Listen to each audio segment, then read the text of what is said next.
নমস্কার।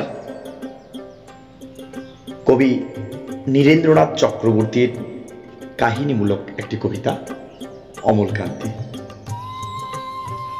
অমলকান্তি আমার বন্ধু। স্কুলে আমরা একসঙ্গে পড়তাম।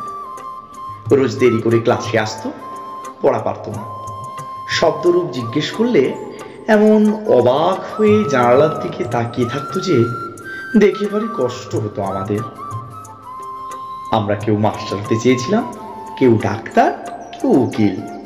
অমলকান্তি সেসব কিছু হতে চায়নি। সে রোদ্দুর হতে চেয়েছিল।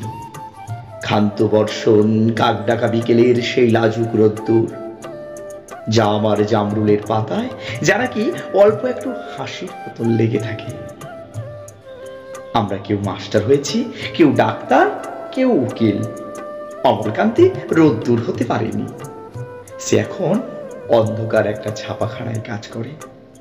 মাঝে মাঝে আমার সঙ্গে দেখা করতে আসে, চা খায়, এটা ওটা গল্প করে, তারপর বলে উঠি তাহলে।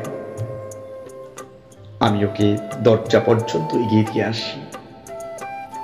আমাদের মধ্যে যে এখন মাস্টারি করে, অনায়াসে সে ডাক্তার হতে পারত। যে ডাক্তার হতে চেয়েছিল, উকিল হলে তার এমন কিছু ক্ষতি হতো না। অথচ সকলেরই ইচ্ছে পূরণ হলো, এক অমলকান্তি ছাড়া। অমলকান্তি রোদ্দুর হতে পারেনি। সেই অমলকান্তি রোদ্দুরের কথা ভাবতে ভাবতে ভাবতে ভাবতে যে একদিন রোদ্দুর হয়ে যেতে চেয়েছিল। নমস্কার।